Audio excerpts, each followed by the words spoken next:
Yung next na card natin, yung, wow, grabe naman. Theme of the month, mga kapiksi. Ito yung second chances. Ito yung paikot-ikot, mga kapiksi, no? Parang sinasabi dito na this month, paikot-ikot yung mga blessings sa buhay mo. Okay? So, this is about taking second chances, taking another chance, another step, mga kapiksi. And parang, again guys, parang repeat, no? Repeat, ulit. So, parang paulit-ulit na blessing. Gusto mo na maging paulit-ulit yung blessing sa buhay mo.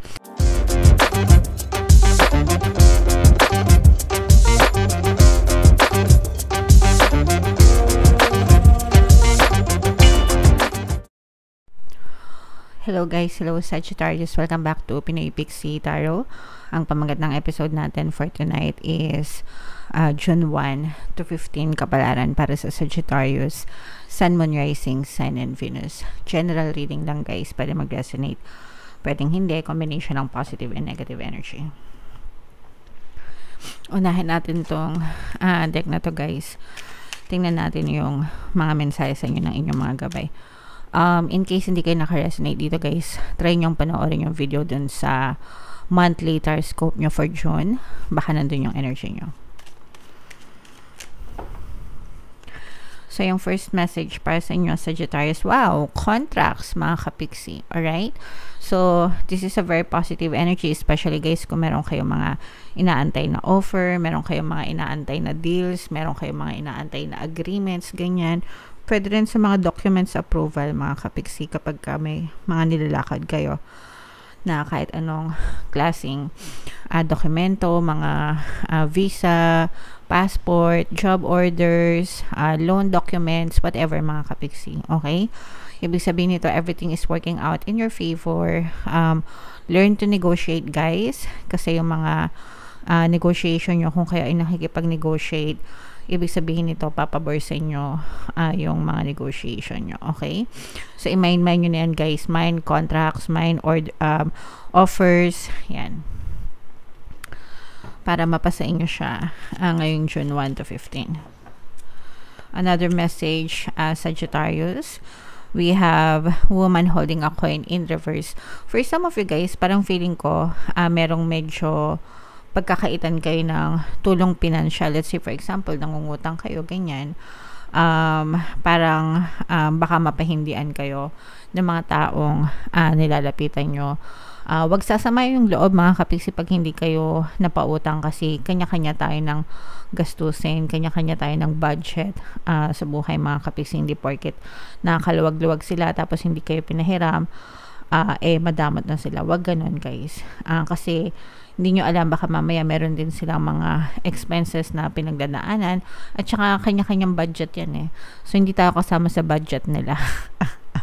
Okay? So, wag kayong magtampo kung hindi kayo mapahiram or hindi kayo basta-basta mag-grant, no? Na mga pautang, mga kapiksi. Okay? Instead na magdampa kayo sa kanila, magsikap, no? Magsikap para hindi na natin kailangang mangutang sa ibang tao, guys. And then we have attachment in upright, guys. Ibig sabihin nito, hindi pa nakakausad yung buhay nyo. For some of you, pwedeng hindi pa kayo nakaka-move on sa mga past circumstances nyo. More often than not, ito yung mga negative circumstances, guys. Okay? So, okay lang yan. Sometimes, ganun talaga, nahihirapan tayo mag-move on. Pero, wag kayo masyadong magtagal dyan sa ganyang status, guys. Kasi, kapag nagtagal kayo din yung mahihirapan. So, kailangan magkaroon ng acceptance and forgiveness, mga kapiksi, dun sa mga sitwasyon nyo. And, tell yourself na magiging okay din kayo. Meron tayong Ho'oponopono, guys. Ho'oponopono and self-love subliminal dito sa ating channel. Makakatulong sa inyo yun, guys, para maka-move on kayo. Okay? Alright. So, comment down below, Sagittarius, if feeling nyo naka-resonate kayo dyan sa mga messages na yan. So, tingnan natin, guys, yung ganap sa buhay nyo ngayong June 1 to 15. Shuffle ko to, guys. Habang sinashuffle ko to, panoorin nyo muna yung video natin regarding sa ating paano mag-manifest ng abundance video course. Kapiksi, sawa ka na ba sa mga struggles at hirap sa buhay mo? Masipag ka ba at masikap sa buhay ngunit hindi ka pa rin umaasenso? Ilang beses ka na bang nag-attempt magnegosyo at mag-invest pero palagi ka pa rin nalulugi? Sa pagkakataon na ito ay maaaring may subconscious beliefs ka na nagiging balakid sa iyong pag-unlad at pagyaman. Introducing, paano mag-manifest ng abundance video course.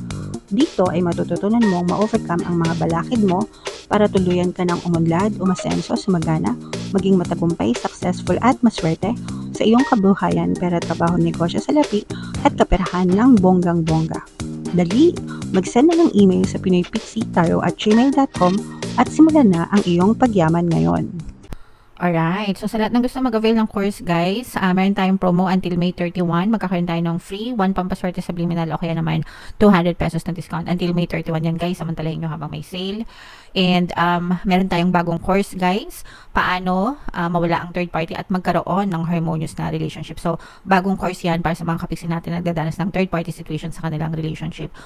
Promo introductory price tayo, guys. Magbibigyan ko ng 30% na discount sa lahat na mag-avail niyang bagong course until May 31, guys. Samantalahin nyo, sobrang laki ng discount and sobrang ganda ng course na yan. Masasolve yung mga problema nyo. Alright? Okay. So, Sagittarius, guys, kayo ay na-represent ng Queen of Wands sa ating spread. This is your current self. Wow! Blessings! Mga kapiksi, mind nyo na yan, guys. Sa comment section, blessings, pagpapala, kasaganaan. So, ibig sabihin nito, Sagittarius, yung energy mo sa sarili mo, you will feel so blessed. Mga kapiksi, mararamdaman mo na parang binibless ka, pinagpapala ka, mararamdaman mo na parang ang gaan-gaan ng pasok ng mga biyaya sa buhay mo, nararamdaman mo na parang anliwa-liwanag ng kabuhayan mo, mga kapiksi. Okay? So, this is a very unang-unang card pa lang, guys. Sobrang ganda na. So, i-mind nyo to sa comment section, mga kapiksi. Huwag nyong palampasin to. Okay? And, yung next na card natin, yung, wow, grabe naman. Theme of the month, mga kapiksi. Ito yung second chances. Ito yung paikot-ikot, mga kapiksi, no? Parang sinasabi dito na this month, paikot-ikot yung mga blessings sa buhay mo. Okay? So, this is about taking second chances, taking another chance, another step, mga kapiksi. And parang, again, guys, parang repeat, no? Repeat, ulit. So, parang paulit-ulit na blessing. Gusto mo na maging paulit-ulit yung blessing sa buhay mo, mga kapiksi. So, ito, guys, again, i-comment nyo yan, no? Mind, paulit-ulit na blessings. Mind never end. Kasi parang pakiramdam ko never ending yung blessing sa buhay mo ngayong June 1 to 15, mga kapiksi, or ngayong June, no? So, sobrang ganda nito, guys. I-mind mo yan sa comment section. And your key goal, yung goal mo, guys, is ma-overcome mo yung mga tawag dito, responsibilities mo, yung mga obligasyon mo, yung mga pabigat sa buhay mo. Gusto mo na magkaroon ng katapusan yung mga problema mo. Syempre, guys, wala namang tao na hindi gustong magkaroon ng katapusan yung mga problema, no? And with this blessings energy, siguradong matatapos yung mga problema nyo, mga kapiksi. Tsagain nyo lang and mag-persist lang kayo. Okay? Yung obstacle na kailangan yung overcome, ito yung pagiging masipag, guys, pagiging busy, okay? So, pwedeng masyado kasi kayong maraming ginagawa, guys, tapos hindi kayo masyado makapag-focus, ganyan. Wala namang masama doon. I mean, kung kaya nyo namang i-manage, diba, lahat, why not? Pero sometimes, parang baka masyadong burdensome, kasi baka burn out naman kayo, mga kapiksi, sometimes kapag masyado ding marami, naka-burnout din, no? Kahit nga itong sa channel natin, dumadating ako din ako sa times na minsan naba-burnout din ako. So, kaya inaayos ko yung pahinga ko. Kasi masyadong marami yung signs, diba, na nire-record natin for you. Tapos, tawag dito, meron pa tayong mga other tasks, diba, na ginagawa natin for our kapiksis, diba? So, yeah, make sure na magpahinga din kayo, guys, para hindi kayo ma-burn out. Yun yung nagiging obstacle sa inyo, mga kapiksi, kaya minsan parang napapagod din kayo. Major accomplishment nyo, guys, this is money, no? Parang merong dadating sa inyong good news, mga kapiksi, yan yung major accomplishment nyo, guys. Kaya nga sabi ko, especially pagdating sa mga kontrata, pagdating sa mga deals, mga kapiksi, yan yung nakikita natin na dadating sa inyo ngayong June 1 to 15. So, ito yung good news. Magdadala ito ng magandang balita sa inyo. Kaya i-mind nyo na yan. Mind good news sa kaperahan, mind good news sa offer, mind good news sa mga agreement, ganyan, mga kontrata. So, i-mind nyo yan lahat, guys, sa comment section. Mga kailangan nyong i-avoid, mga kapiksi, pag-ibig. wag muna. Especially guys, kung for adults guys, sa mga adults, okay lang yan. Kasi yung mga adults, kayang-kaya na nila yan pagsabayin yung pag-ibig at saka yung mga responsibilities sa buhay, no? Kasi mature na yan eh. Kayang-kaya na nila yan. Pero kung medyo bata-bata pa kayo mga kapiksi, no? Medyo yung pag-ibig naman ay makakapag-antay. Guys, no? Pero you may want to focus first on building your life, building your wealth, mga kapiksi, di ba? Kasi baka makasira, no, yung relationship, or baka hindi siya very supportive dun sa mga obligations nyo right now. So, pwede nyong isang tabi muna. Pero sa mga adults, okay lang yan guys. Kayang-kaya nyo na yan. Pagsabayin, matatandaan na kayo, diba? Experienced na kayo. Alam nyo na yan. So, yeah. And then, what to embrace? Yes, embrace nyo yung, recovery, embrace your inner self, mga kapiksi. Parang ikaw mismo, no, nasa sayo yung ilaw. Ito, no, nakikita nyo ba to guys? Inner light, ito. Yan, nakikita nyo ba? Meron siyang inner light sa loob, no? So, i-embrace nyo yan. You have the power to create your own reality, mga kapiksi. Itong mga blessings na to, itong mga pagpapala nito, kayang-kaya mong hatakin yan, papasok sa buhay mo. You just have to persist, internalize, no? Lahat na gusto mo mangyari, it will be pushed out in your reality, mga kapiksi. Alright? And then, anong support system, mga kapiksi? Ito guys, this is yourself, no? Ibig sabihin nito, self-sustaining ka eh. Very confident, mga kapiksi. So, for some of you guys, pwedeng hindi nyo na kailangan ng support sa paligid nyo kasi kayo lang sapat na. You are more than enough, guys, no? More than enough ka, mga kapiksi. You just have to build more self-confidence, build more, alam mo yun, belief na kaya mo, pero kaya mo talaga guys, no? Kahit hindi ka umasa sa ibang tao, kayang-kaya mo, mga kapiksi. Alright? And, piece of advice and encouragement. Ito guys, this is more on traveling, more on exploration. Parang sinasabi dito na explore more, travel more, try more. Try and try, mga kapiksi, no? Hanggang hindi nyo pa nakikita yung bagay na tingin nyo ay para sa inyo, walang masama na mag-explore, walang masama na ihanap yan. Hanggang sa makita nyo talaga yung para sa inyo. And then, once you find it, you will stick to it, mga kapiksi, no? Just like what happened. Short story lang, mga kapiksi, parang yung nangyari lang sa akin, no?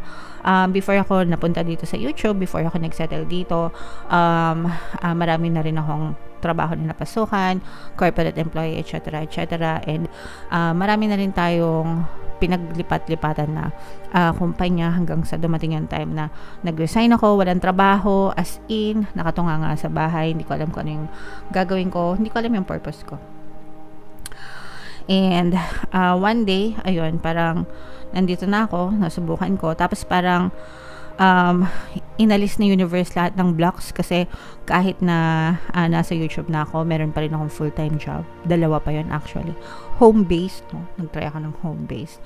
Tapos COVID, and then tawag dito, nagpa-fire sila ng mga empleyado, diba? Layoff ng mga empleyado kasi nga COVID. So, dalawang trabaho ko natanggal same week. Tapos parang binigay sa akin ni universe. Parang si universe yung gumawa sa akin ng paraan na dito ka, para dito ka. And here I am now.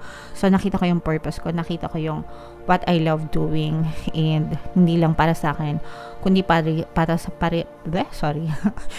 sa mga kapiksi na natutulungan ko rin sa pamamagitan ng mga subliminals natin, mga courses natin, mga coachings natin. So nakakatulong din ako in a small way, mga kapiksi. So ibig sabihin guys, kayo din, no? Piece of advice para sa inyo, explore, mahanap nyo rin yung para sa inyo.